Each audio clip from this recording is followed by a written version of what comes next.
For during naman, madalas tayo nag-ask ng questions to check their understanding, their prior knowledge in a certain topic. So that belongs to the formative. And of course, the most common one, yung mga short quizzes natin after the lesson. And the second one is the authentic or performance-based assessment. So this involves getting an authentic result if really the student are able to do or perform a certain objective. So this may involve like portfolio or project-based na assessment.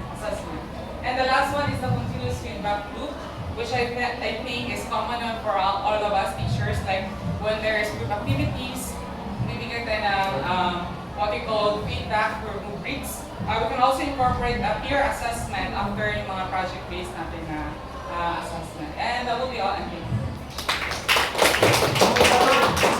Okay, how about group 3?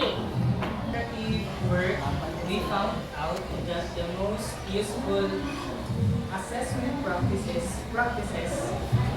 is the formative assessment, which includes group activities, board work, reporting, short quiz, and oral recitations. That includes also the questioning and the feedback and interaction from the student and teachers.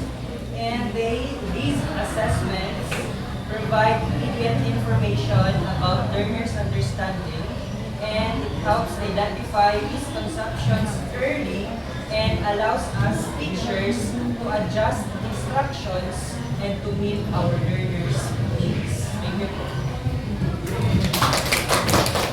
Okay, how about group 4? Okay, so good afternoon everyone. So these are, wala na ko na suratan na, no?